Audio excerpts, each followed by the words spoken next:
महादेव का फले ज्योतिष शास्त्र में आपका स्वागत है। आज के टॉपिक में हम चर्चा करने जा रहे हैं लाल किताब के अंतर्गत फरमान नंबर 8 में। पिछले टॉपिक में हमने फरमान नंबर 8 के अंतर्गत खाना नंबर 9 पर हमने चर्चा की थी, जो कि पूरी डिटेल के साथ में हमने उस पर डिस्कस किया था। और आज हम खाना नंबर 10 के बारे में चर्चा करेंगे फरमान नंबर 8 के अंतर्गत। फरमान नंबर 8 ने खाना नंबर 10 के बारे में क्या कहा है, क्या लिखा है फरमान में खान नंबर 10 के बारे में, इसी टॉपिक पर आज हम चर्चा करने जा रहे हैं। तो टॉपिक पर चर्चा करने से पहले मैं आपको बता देना चाहता हूं कि यदि आप मेरे चैनल पर नए दर्शक हो तो कृपया चैनल को सब्सक्राइब कर लीजिए, साथ में घंटी के बटन को दबा दीजिए ताकि मैं जो भी नया वीडियो अपलोड करूं उसका नोटिफिकेशन सबसे पहले आपके पास पहुंच जाए। तो बढ़ते बिना समय गवाए हुए फटाफट हमारे टॉपिक की, और जैसे कि आप स्क्रीन पर देख पा रहे होंगे कि लाल किताब के अनुसार फरमान नंबर 8 भाग 10 के अंतर्गत खाना नंबर 10 पर ही हम चर्चा करेंगे। तो खाना नंबर 10 के बारे में फरमान ने क्या लिखा है लाल किताब के अनुसार, तो जन्म कुंडली से लग्न से 10वां खाना नंबर 10वां है ना। तो 10वां भाव में लाल किताब ने 10वें घर को किस्मत की बुनियाद का मैदान कहा गया। अब किस्मत की बुनियाद कर्म से होती, बिना कर्म से हम हमारी लाइफ को आगे नहीं चला सकते। कर्म तो हमें करना बहुत जरूरी है, ठीक है। कोई सा भी कर्म हो, बिना कर्म से हम आगे नहीं बढ़े। कर्म की नींव पर भाग्य खड़ा होता है। किस्मत की बुनियाद का मैदान कर्म क्षेत्र हुआ। पारंपरिक ज्योतिष शास्त्र ने भी इसे कर्म स्थान माना गया। में 10वें घर और मकर राशि को एक रूप किया गया है। तो काल पुरुष की कुंडली के अनुसार देखा जाए तो 10वें घर में मकर राशि होती है। मकर राशि के अधिपति बनते शनि देवता, और इसके पक्के ग्रह की बात करें ना तो शनि देवता ही बनते 10वें घर के। होगा कि इसलिए इस घर के स्वामी और कारक दोनों ही शनि देव माने गए, और इस भाव में मंगल देव उच्च के माने जाते हैं और बृहस्पति नीच के हो जाते हैं खान नंबर 10 में, जन्म कुंडली का 10वें घर में। और खान नंबर 4 में बृहस्पति देव उच्च के होते हैं और खान नंबर 10 में नीच के होते हैं, ठीक है। तो यहां पर क्या है कि लाल किताब में जो फरमान है सबसे पहले उससे हम पढ़ लेते हैं, ठीक है। जैसे कि आप देख पा रहे होंगे, यदि आप चाहे तो इसका स्क्रीनशॉट ले सकते हैं। तो 10वें घर है तो किस्मत की बुनियाद का मैदान कहा गया है लाल किताब, ठीक है। इसे ये कहते हैं लाल किताब। गृह मंडल 9 से ही टेवे घर 10वें जब बैठा हो, घर 10वें जब बैठा हो। 6 5वें चाहे दोस्त उसके, 6ठे या 5वें घर में चाहे उसके दोस्त प्लेनेट बैठे हो, दोगुनी जहर का होता हो। घर 10वें का घर 10 शक्की दुगनी ताकत का होता है। आंख गया है घर वो जिसकी स्वप्न 12 में लेता हो। घर दूजे के खाली होता 10वां फौरन सोया, दिन उसी ही गृह 10 जागे शनि दूजे जब होया हो। तो दिन उसी गृह 10 जागे जब शनि दूसरे घर में हो। तो हम यहां पर पूरी डिटेल के साथ में हम यहां पर इन भावार्थों को समझ लेते हैं। यदि आप चाहे तो इसका स्क्रीनशॉट ले सकते हैं। इस घर में वर्षफल के अनुसार आया हुआ ग्रह धोखे का ग्रह होगा घर नंबर 10 में, जो अच्छा बुरा दोनों ही तरफ हो सकता है। अगर खान नंबर 8 मंदा हो या मंदी हालत में हो तो 2 गुना मंदा असर होगा। अगर खान नंबर 2 में नेक हो, शुभ हुआ, तो 2 गुना उम्दा असर होगा। अगर दोनों तरफ बराबर हो तो अच्छा असर पहले, बुरा असर बाद में होगा।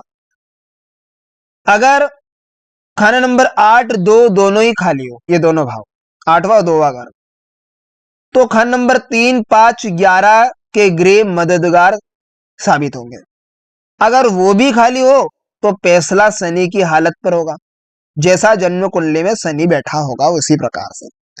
जब खान नंबर 10 में आपस में लड़ने वाले कोई भी ग्रह बैठ जाए या बैठे हो तो रेखा क्या होगा, अंधे ग्रहों की होगी, यानी कि हम कहे कि ग्रे हूबहू ऐसे ढंग पर असर देंगे जिस तरह की दुनिया में एक अंधा प्राणी चलता फिरता है। ऐसे कंडीशन में फैसला चंद्र की हालत पर होगा। यानी कि अगर चंद्रमा जन्म कुंडली में उम्दा हो तो असर भी क्या होगा, उम्दा, वरना मंदा फल लेंगे। अगर खान नंबर 10 खाली हो तो खान नंबर 4 के ग्रह के खान नंबर 4 के ग्रहों का कोई नेक फल ना हो सकेगा। उस घर में रिजक शुक्र के चश्मे को उभारने के लिए ग्रह लाख दर्जाई उम्दा क्यों ना हो, अपने माता पिता को मिलते रहना मदद देगा। खान नंबर 10 अंधे मर्दों को इकट्ठा ही तौर खैरात ना खुराक तकसीम करना, नगद रुपया पैसा हरगिज नहीं। तो खान नंबर 10 के ग्रह तथा मंदे या वाहम लड़ने वाले की जहर दो सकेगा। राहु केतु बुध तीनों ही इस घर में हमेशा शक्की होंगे जब शनि की हालत पर चला करते हैं। यानी कि अगर शनि जन्म कुंडली में उम्दा हो तो 2 गुना उम्दा फल होगा, शनि मंदा होगा तो 2 गुना मंदा असर दे। भाग्य का प्रारंभ खान नंबर 9 का ग्रह होता और खान नंबर 9 जब 3 और 5 खान नंबर 2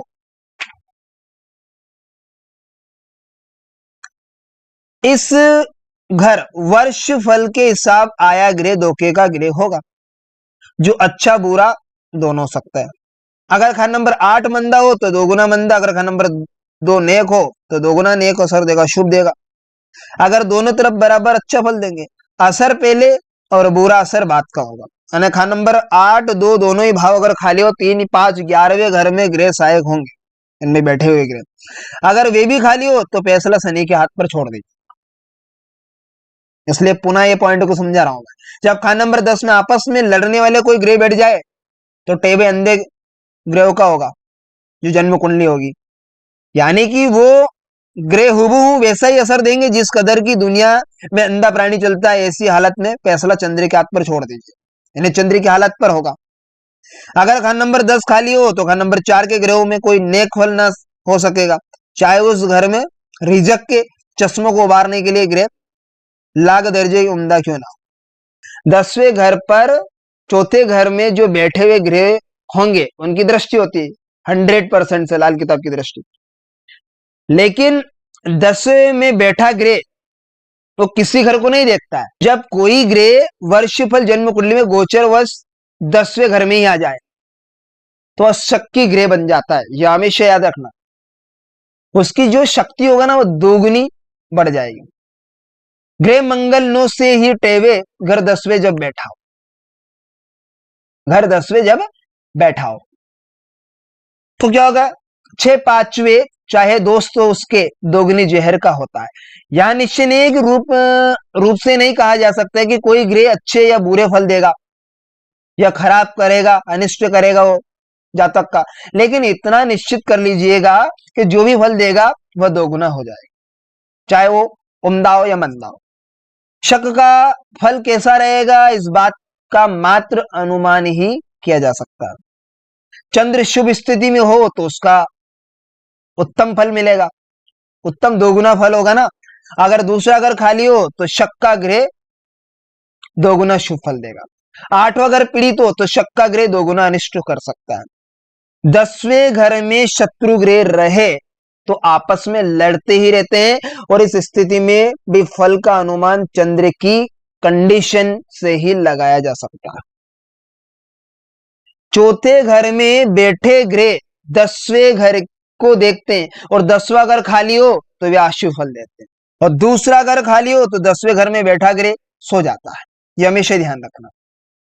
तो इस विषय में लाल किताब का जो फरमान है ना, घर दूजे के खाली होते 10वां फौरन सोता है। राहु केतु और बुध 10वें घर में हमेशा के लिए शक के ग्रह होते हैं और उनका जो जन्म कुंडली में बैठे शनि की स्थिति पर निर्भर करे किस प्रकार से शनि की कंडीशन जन्म कुंडली में बनी। यदि शनि जन्म कुंडली में अच्छा हो तो फल भी दोगुना अच्छा ही मिलेगा, अगर मंदा हो तो शनि का जो दोगुना फल मंदा है। तो ऐसी स्थिति से बचने के लिए हमें क्या करना पड़ेगा?